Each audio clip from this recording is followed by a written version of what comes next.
Hey, just because I quit talking doesn't mean it's time to chat.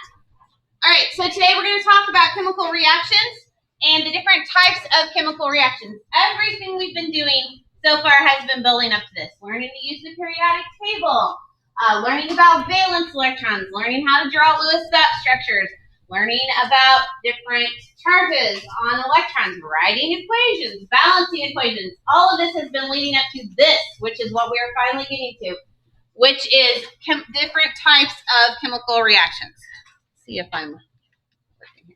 There we go. All right, so we're going to start with a little bitty review.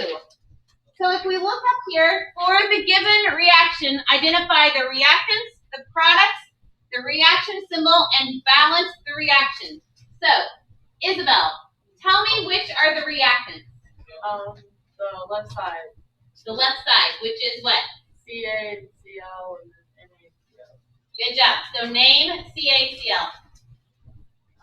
Calcium, chloride. Good job. Trevin, name the other product. Na3PO4.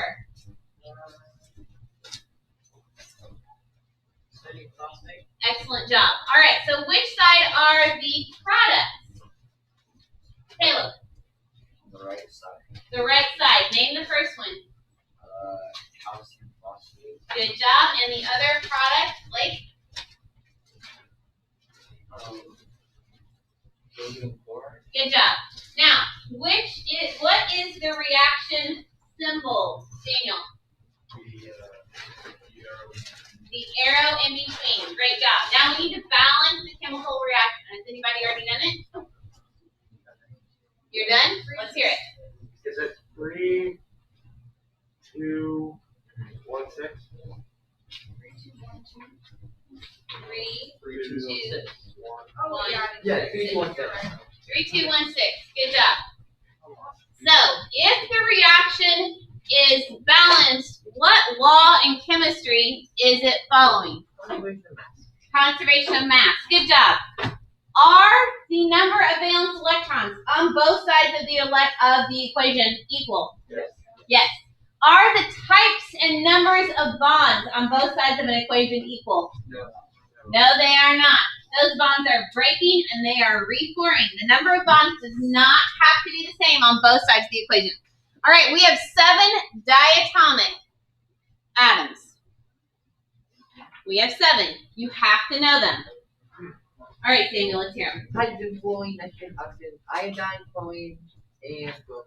Good job. So they are the 7 diatomic, starting with H, which is hydrogen, coming over here to nitrogen, which is number 7, and it forms the shape of a 7. Nitrogen, oxygen, fluorine, chlorine, bromine, and iodine. Your 7 diatomic atoms. It includes hydrogen in that 8. No. 1, 2, 3, 4, 5, 6, Oh, 7. Yep. All right. Anybody else have questions on that? All right. That is our review. So you need to be able to do that to be able to do what we're doing next. So we have different types of reactions. Our first type of reaction is called a synthesis reaction or a combination reaction. And this is a reaction where 2 or more reactants on one side combine to form a product on the other side. So it looks like A plus B produces AB. So you're always going to have 2 or 3 things on the reactant side. And in a combination reaction or a synthesis reaction, your product side is going to be one piece. So anytime you see a reaction where you have different things combined, and on the product side, it gives you one big thing, that's going to be a synthesis reaction. The reactants can be elements or compounds, so it doesn't necessarily have to be just single elements here, but the product will always be a compound.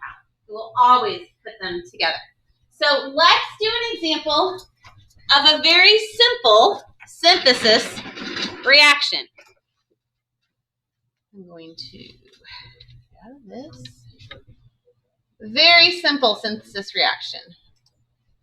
Not this. This is not you guys.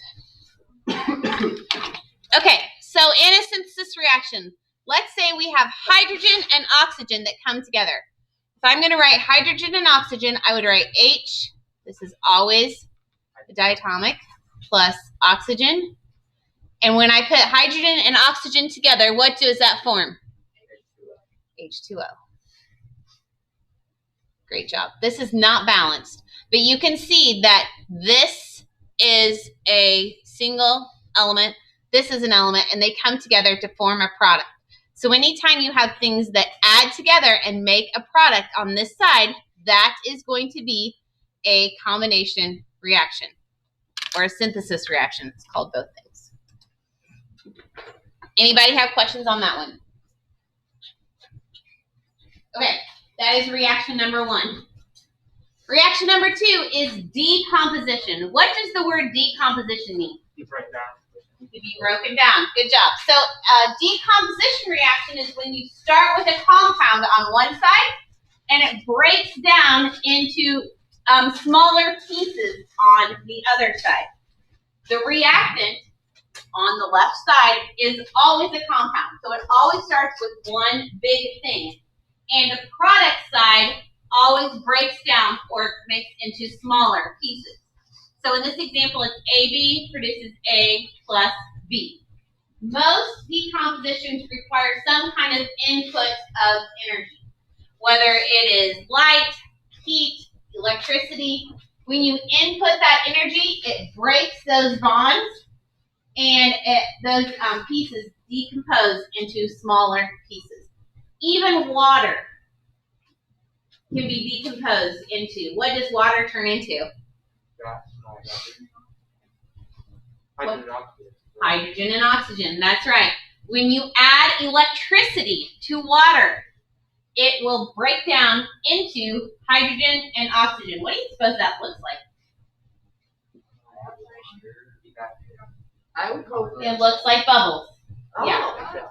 Because it breaks it down into hydrogen and oxygen. When it breaks down into hydrogen and oxygen, what form are they in at room temperature? Gas, and they escape. It's pretty cool. We can do that sometimes. Decomposition of water.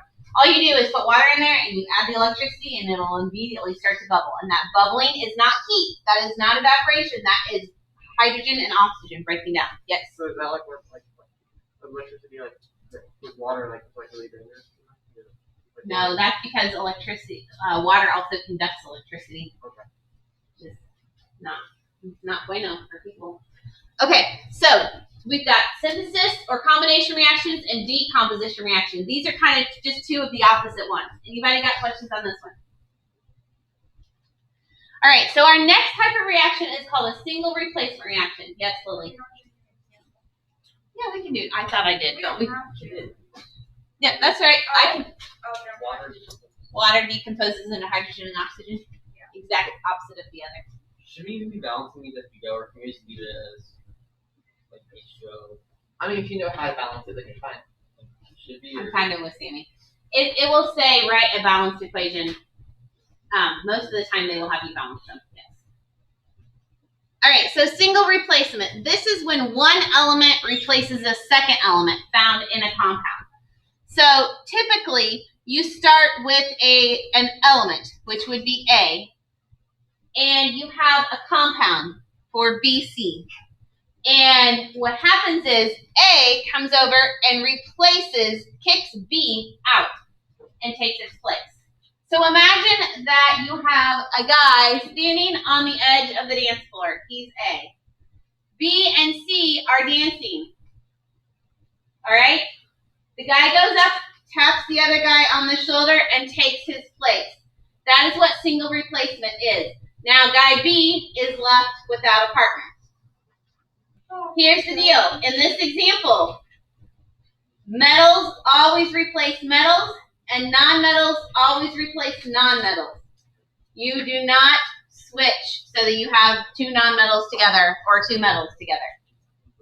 So let's do an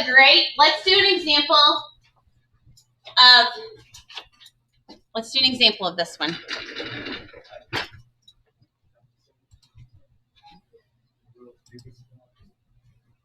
Maybe. Does it have to be like the exact same charge, or does it just No, it doesn't have to be the same charge. So let's do what am I doing later? Let's do aluminum and copper chloride because we're going to be doing that tomorrow. So aluminum plus copper 2 chloride produces. Now this aluminum, which is a metal or a non-metal? Metal, is going to take the place of the copper or the chlorine, Kennedy? copper? Not, shh. The copper. The copper, why, Kennedy? Well, I said that because it's in front, but I guess it's because it's not metal. Or no, because it is a metal. It is a metal. Good job. Metal is going to replace metal. And you're right, the metal will always be in front. Good job. So the copper is just going to be out here left alone. It's going to get kicked out. And we're going to combine the aluminum and the chlorine. So what's the charge? What's the charge on aluminum? +3. Good job. And what's the charge on chlorine, Grace? Good job. So when we swap and drop, we will get AlCl3. Obviously, this is not balanced. Yes, Lily. Does it matter what order you put them in? No, it can be in either order on either side. But it's just important that you realize that the two metals have traded places. And now we've got 2 new compounds. That is single replacement. Anybody got questions on that?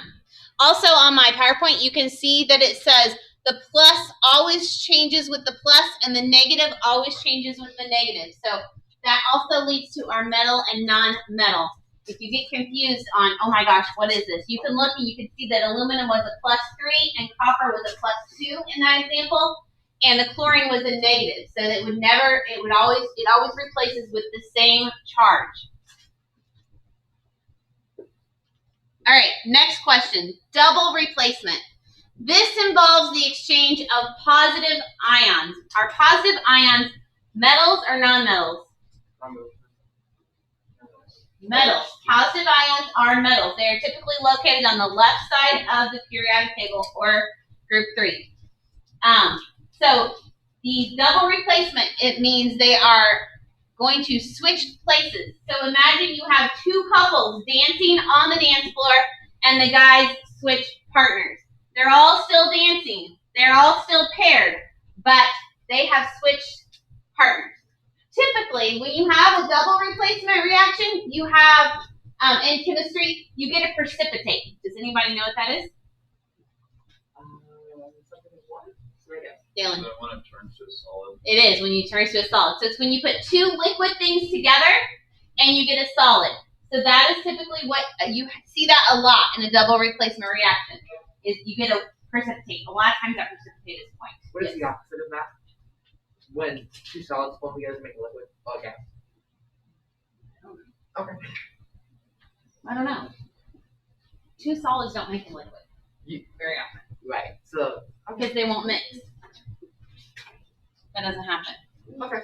You can put a solid and a liquid together and get a different solid. Why is there only 2 positives?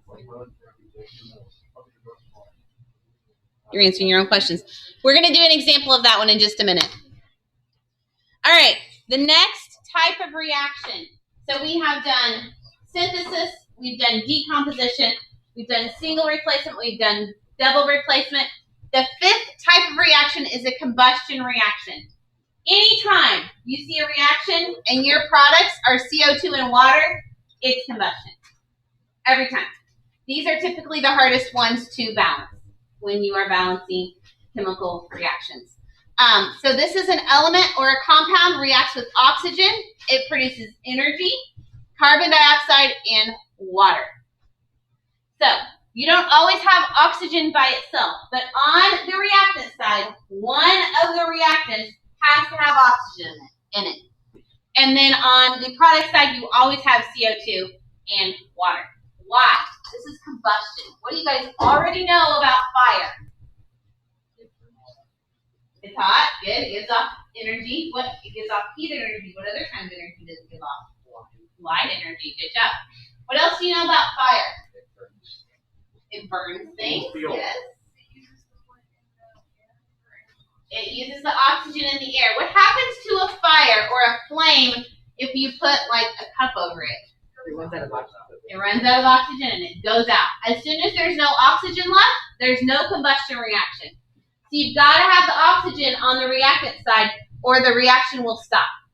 There will be no more reaction.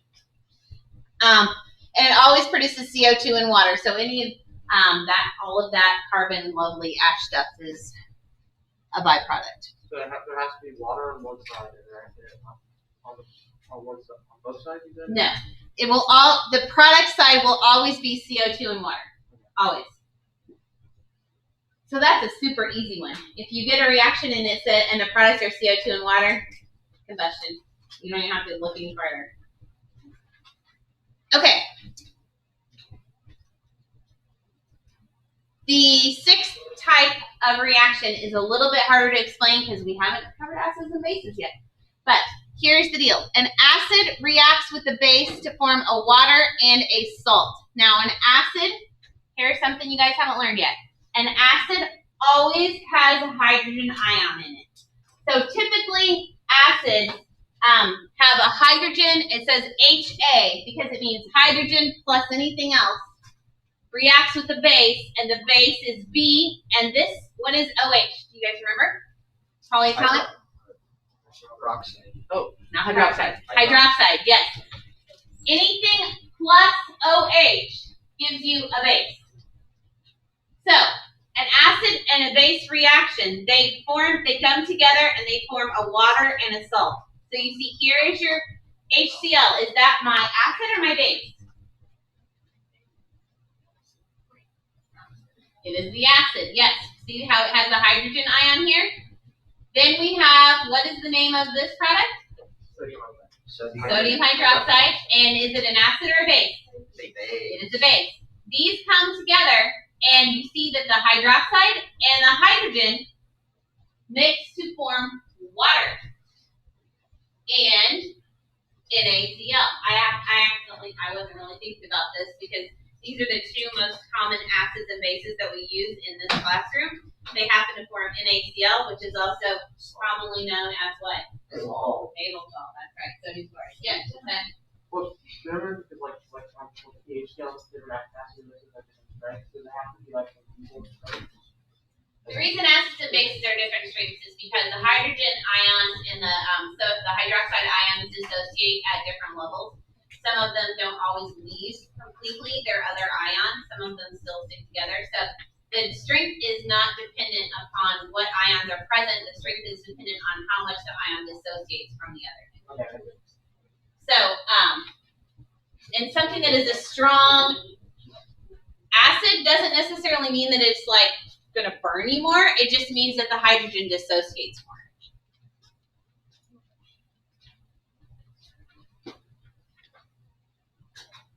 Can bases be non-polyatomic? They can, but we're not going there today. Yes. So every reaction is still going to form water and salt?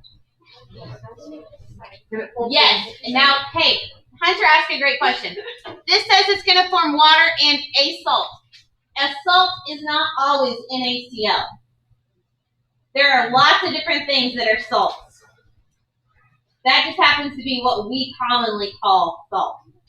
So a lot of times when you have a metal and a non-metal together that forms an ionic compound, there's lots and lots and lots of different salts.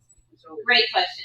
is there like one characteristic that all salts have? They all like chlorine? No. Well, then technically, can a reaction be a combustion reaction and an acid or base equalization? No. Okay. Because CO2 is not a salt. It's covalent. What if Anybody there's- else? What if there was water, CO2, and the salt? That would be. That would be a combination reaction. We are not going there today. We're going to learn these first six to start with, all right? But Hunter, that is a great question because in reality and in real life, lots of times there's lots of different types of reactions going on when you have different And then you just use your own. Is there fire? Is there fire? Is there heat? Is there light given off? Yeah. All right, anybody got questions on these? Okay, so we are going to practice. I want you guys to get out a piece of paper, and we're going to practice doing these together. So, this is combining the things that we've been doing here the last few weeks. You're going to write the reaction. Aluminum metal reacts with oxygen gas to undergo a synthesis reaction. Write it and balance it. Let's go. You got 2 minutes.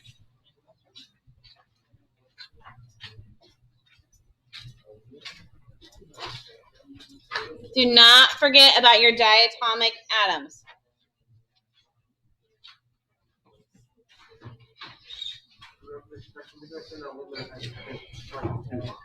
No.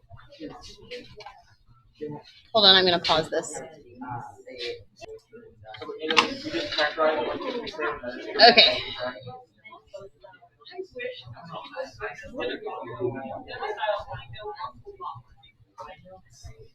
Okay, so Kennedy, how am I going to start this? How am I going to write my reactants? What have I got? Aluminum, so Al. Okay. Plus O2. Good. And then an arrow. Yep. Al2O3. Now, how did you know that, Kennedy? Because aluminum has a charge of 3 and oxygen has a charge of 2, so you swap them. Excellent. Good job. So we swap and drop. And then we have to balance. So how are we going to balance this, Grace?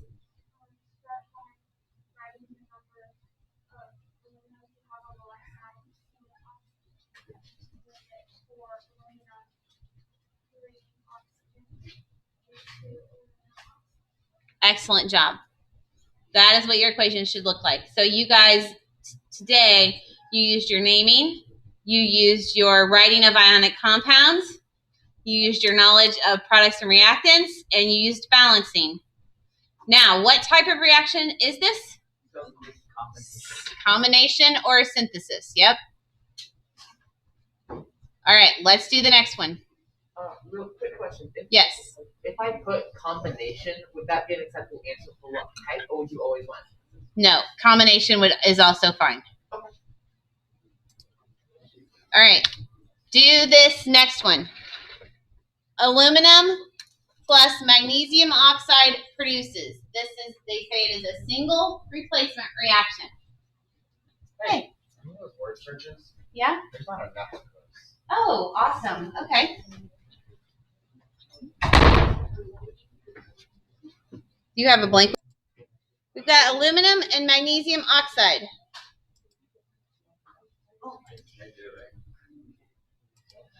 All right, so Sammy, how am I going to start this reaction? Okay. Well, for how I looked at it, okay. So the first thing I noticed is that oxygen would not be on the same both sides, so I put 3MgO. Well, let's write the equation first. Oh, of course. Al plus MgO. Hold on a second. Okay, pause for just a second. Hey, Josh, why do I have MgO? How do I come up with this compound?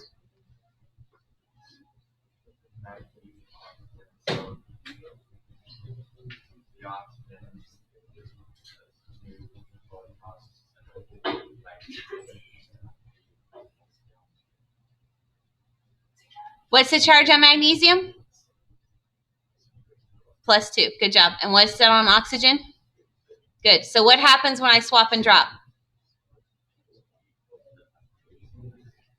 Good job. We reduce. All right. So what do I have on the other side, Sammy? Then you would have Mg plus Al2O3.